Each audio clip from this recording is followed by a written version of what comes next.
البدع والأهواء، أهل البدع العقائدية وأهل البدع السياسية. نقول بيننا وبينكم السلف، بيننا وبينكم الكتب، كان فيقول البدع بيننا وبينكم.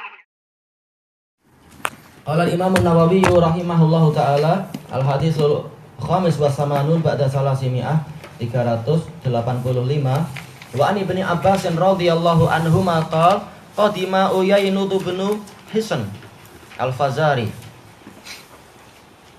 dari Bani Fazarah dari Ghatafan, nazala ala bani akhihi al-Hurr bin Qais, dia singgah di rumah keponakannya, anak buahnya istilahnya ya, Hurr bin Qais, anak dari saudaranya. Wa kana minan nafaril ladzina yudnihim Umar radhiyallahu an. Beliau yaitu Al-Hurr bin Qais itu termasuk rombongan yang didekatkan oleh Umar radhiyallahu an, yaitu Umar sering mengajak mereka berkumpul. Wa kana al-qurra ashaba majlisi Umar radhiyallahu anhu wa masyuratih. Para ahli Quran itu adalah orang-orang yang menjadi anggota majelis Umar dan orang-orang yang menjadi majelis musyawarah Umar. Kuhulan kanu au syubbana, sama saja mereka itu orang tua ataukah anak-anak muda. Faqala Uyainatu libni akhi, Uyainah berkata kepada keponakannya tadi, anak buahnya itu, ya bena akhi, wahai keponakanku, laka wajhun inda hadzal amir, engkau memiliki wajah, yaitu engkau memiliki kewibawaan di sisi si penguasa ini. Fasta'dzin li alaih, mohonkanlah izin untukku untuk masuk kepadanya. Fasta'dzan, lalu Al-Hurr bin Qais minta izin. Fa'adzina lahu Umar radhiyallahu an, lalu Umar pun memberikan izin kepadanya. Falamma daqal, ketika Uyainah bin Hisn ini masuk, dia mengatakan, ya Ibn al-Khattab. Ini adalah kalimatut tahdid, ancaman. Wahai Ibn al-Khattab, fa wallahi ma tu'tina al-jazl wa la tahkumu fina bil adl. Demi Allah, engkau tidak memberi kami harta yang banyak dan engkau tidak menghukumi di antara kami dengan keadilan. Tayyib. Fa ghadiba Umar radhiyallahu anhu hatta hamma an yuqi'a bih. Maka Umar marah sampai beliau berkeinginan untuk memukul orang ini. Faqala lahu Hurr, ya Amiral Mukminin, inna Allah Ta'ala qala li nabiyhi sallallahu alaihi wasallam, khudil afwa wa'mur bil urfi wa a'rid 'anil jahilin. Wahai Amirul Mukminin, sesungguhnya Allah Ta'ala berfirman kepada nabinya sallallahu alaihi wasallam, berikanlah pemaafan. Khud, gimana nih khud kita artikan berikan? Maksudnya adalah engkau ambil akhlak memberikan maaf. Berikan pada siapa? Pada orang lain.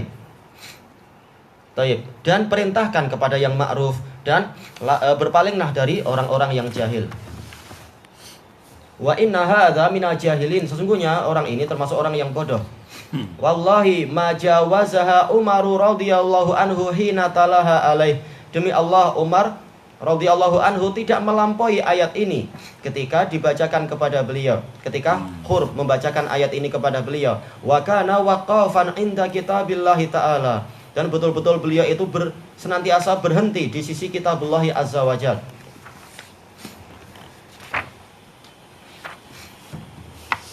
Tayyib.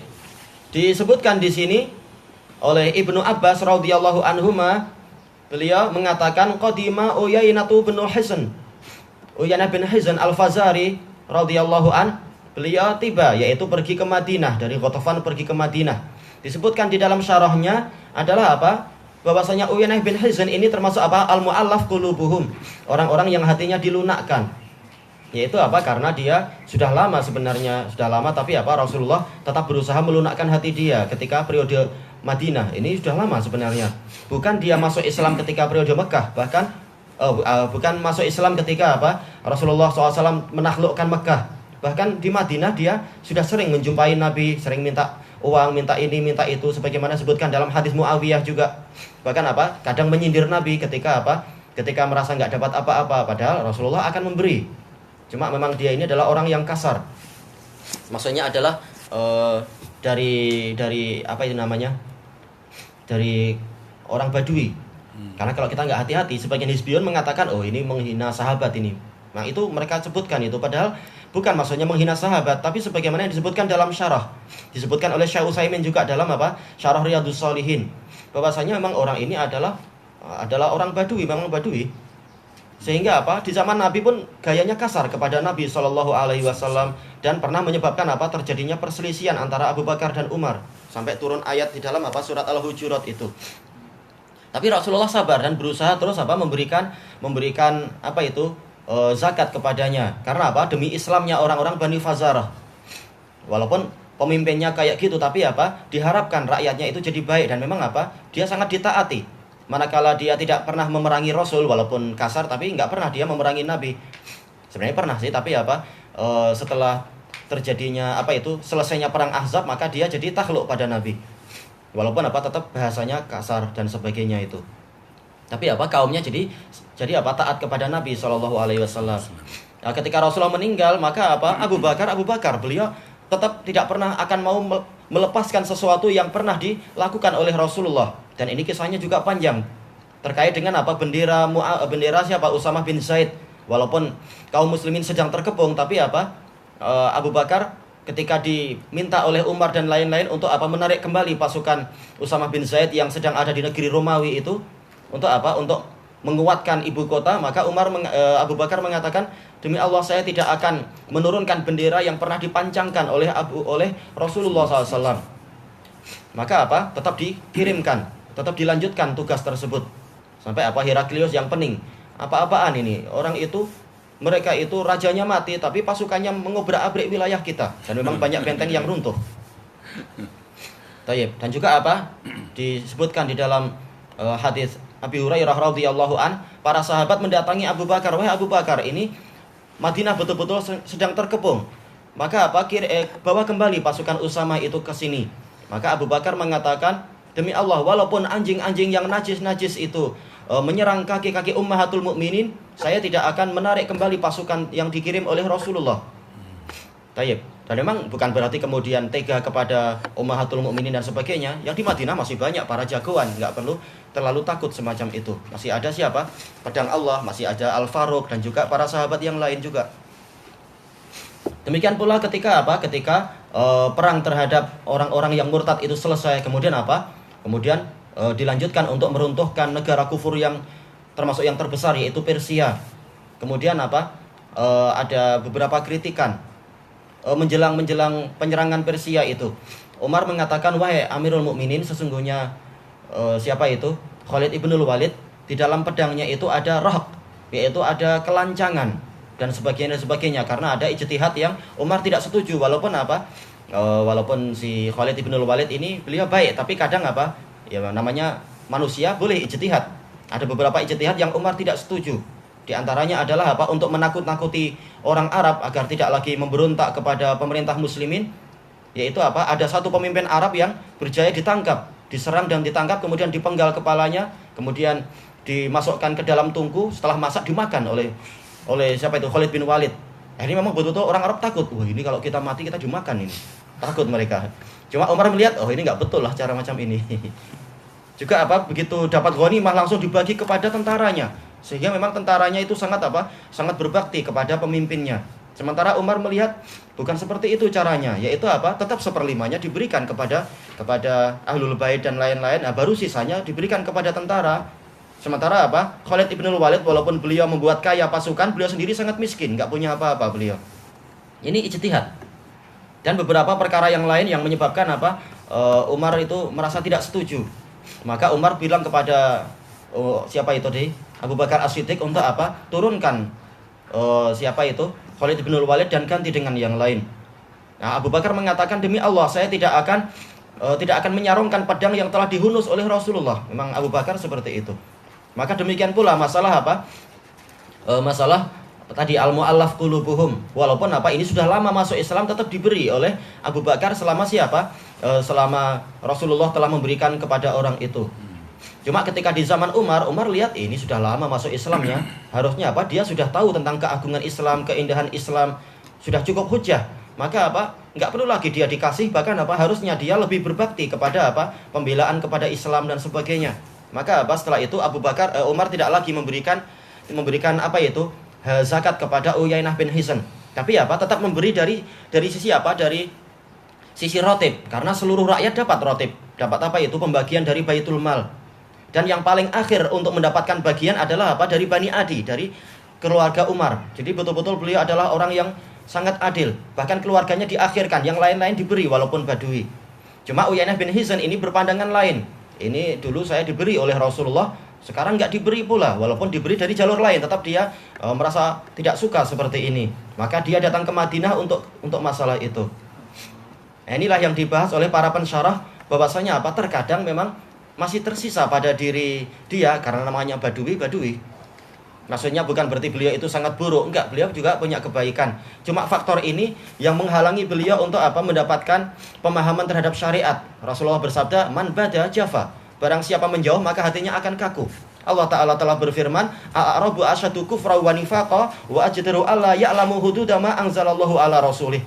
Orang Arab memang dia menjauh dari apa? Peradaban, dia itu lebih keras kekufurannya dan kenifakannya, dan lebih apa? Dan lebih layak untuk tidak mengetahui batasan-batasan yang Allah turunkan pada Rasulnya. Nggak tahu kapan batas masalah ini dan bagaimana pelaksanaannya. Dia ketinggalan info banyak sekali si Uyainah ini. Walaupun tetap dia mendapatkan apa? Kemuliaan, persahabatan dan sebagainya. Dan mau nggak mau kita ceritakan secara lengkap seperti ini, seperti yang disebutkan para pensyarah, bukan untuk menghina beliau. Agar kita tahu apa beliau punya udur ini. Kenapa beliau sampai kasar? Padahal beliau sahabat. Apakah nggak tahu keutamaan Umar? Karena apa? Beliau menjauh dari apa? Dari wilayah Madinah, sehingga ya kekurangan info dan bimbingan. Nah, kemudian beliau singgah di keponakannya itu Al-Hur bin Qais. Wa kana minan nafaril ladzina yudnihim Umar radhiyallahu an. Dan Al-Hur bin Qais ini walaupun beliau masih muda, beliau termasuk dari rombongan yang didekatkan oleh Umar. Walaupun beliau ini adalah apa? Ilmunya luar biasa, sampai disebutkan ketika beliau wafat, maka Ibnu Mas'ud mengatakan telah meninggal pada hari ini, telah hilang pada hari ini 9/10 ilmu. Umar sampai apa? Banyak ayat-ayat yang sesuai dengan lidah Umar. Betul-betul muwafaqnya, taufiknya itu luar biasa, dan kisahnya panjang tentang Umar. Ma'ruf tentang apa? Taufik Allah Ta'ala kepada Umar sesuai dengan ayat Al-Quran sebelum ayat Al-Quran turun, kalimat-kalimat itu. Ini ma'ruf tentang Umar. Ilmunya memang sangat besar. Ternyata apa? Walaupun ilmunya sedemikian tinggi, beliau tidak meremehkan orang lain. Selama orang ini adalah ahli Quran, walaupun dia masih muda, beliau dekatkan. Seperti juga telah kita lewati kisah Ibnu Abbas itu. Bagaimana ketika ada kritikan terhadap Ibnu Abbas, tapi apa? Umar tidak ambil kisah itu. Umar tidak peduli. Kemudian Umar sebutkan, buktikan bagaimana ketinggian ilmu Ibnu Abbas walaupun beliau itu masih muda. Karena beliau masuk ke zaman pemerintahan Umar itu kurang lebih usianya adalah berapa? Tinggal dihitung aja, 14 ditambah kurang lebih 14 ditambah berapa itu? Tambah sekitar 5 tahun. Kalau kita kurangi beberapa perkara. Sekitar berapa? 19 tahun. Ternyata apa? Sudah jadi mujtahid. Sudah mampu mengalahkan apa? Ilmu kebanyakan dari orang-orang ahlu Badar dan sebagainya. Tayyib. Makanya disebutkan di dalam apa itu? Jami' Bayanil Ilmi wa Fadlih punya Ibnu Abdul Bar membahas panjang lebar bahwasanya ilmu itu bukan semata-mata dari apa? Dari ketuaan umur seseorang, tapi apa? Ilmu adalah taufik Allah untuk seseorang. Sama saja dia muda atau dia sudah tua, asalkan dia itu punya ilmu maka dia adalah orang tua. Demikian pula menyebutkan asar-asar dari Az-Zuhri dan lain-lain mengatakan jangan kalian merasa rendah diri dengan usia kalian. Karena apa? Orang-orang yang didekatkan oleh Umar mereka itu tua dan muda banyak sekali. Asalkan mereka adalah ahli Quran. Bukan muda tapi apa? Sibuk main game terus ya. Kapan tuanya kalau seperti itu? Tua ilmunya. Demikian pula sibuk dengan apa? Masalah perut, sibuk dengan masalah syahwat dan seterusnya. Tidak betul-betul belajar dengan baik. Kalau dia belajar baik, dia akan mampu melewati sekian banyak orang. Tayyib. Makanya disebutkan di sini wa kana al-qurra ashaba majlisi Umar radhiyallahu anhu wa masyuratih. Dan para qurra mereka itu adalah orang-orang yang hadir di majelis Umar. Bukan majelis Umar itu hanya dipenuhi oleh ahli politik, ahli ekonomi aja, bahkan apa? Ahli Quran itu yang paling penting. Orang yang dibimbing oleh wahyu oleh Allah Ta'ala. Kalau hanya dipenuhi oleh ahli politik, ahli ekonomi, boleh jadi apa? Yang banyak nanti adalah orang-orang yang kurang bertakwa, kurang takut pada Allah. Kalau lihat banyak uang sementara pengawas tidak ada, maka yang timbul adalah apa? Mempolitikkan uang nantinya. Maka yang penting adalah Al-Quran. ahli Quran itu yang penting, bukan semata-mata orang yang pandai baca Quran. Banyak orang-orang yang pandai baca Quran tapi apa? Dia juga pandai untuk apa? Memperalat harta masyarakat, bukan itu. Tapi betul-betul ahli Quran yang memang ahlinya.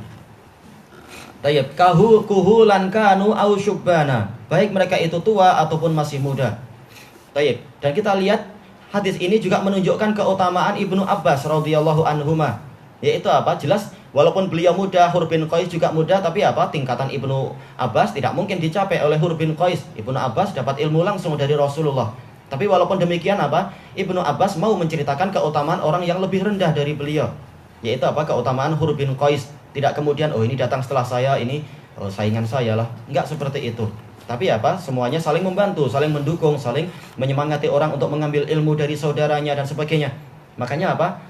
Semacam ini mengharukan. Ada beberapa masyayikh dari Damaj, walaupun mereka itu adalah murid-murid apa? Syekh Mukbil. Tapi apa? Mereka betul-betul tawadhu kepada apa? Kepada orang yang tidak pernah jumpa Syekh Mukbil, yang usianya hampir sama dengan mereka dan mampu mencapai apa? Beberapa perkara. Mereka muliakan, mereka katakan, oh ini adalah teman sejawat saya, ini teman karib saya, ini teman selevel saya. Padahal apa? Jelas tidak selevel. Para masyayikh tadi adalah murid Syekh Mukbil, tapi memang ini adalah ketawaduan mereka memuji apa itu? Murid-murid mereka yang layak untuk dipuji. Dianggap, oh ini adalah teman selevel saya ini, kata beliau.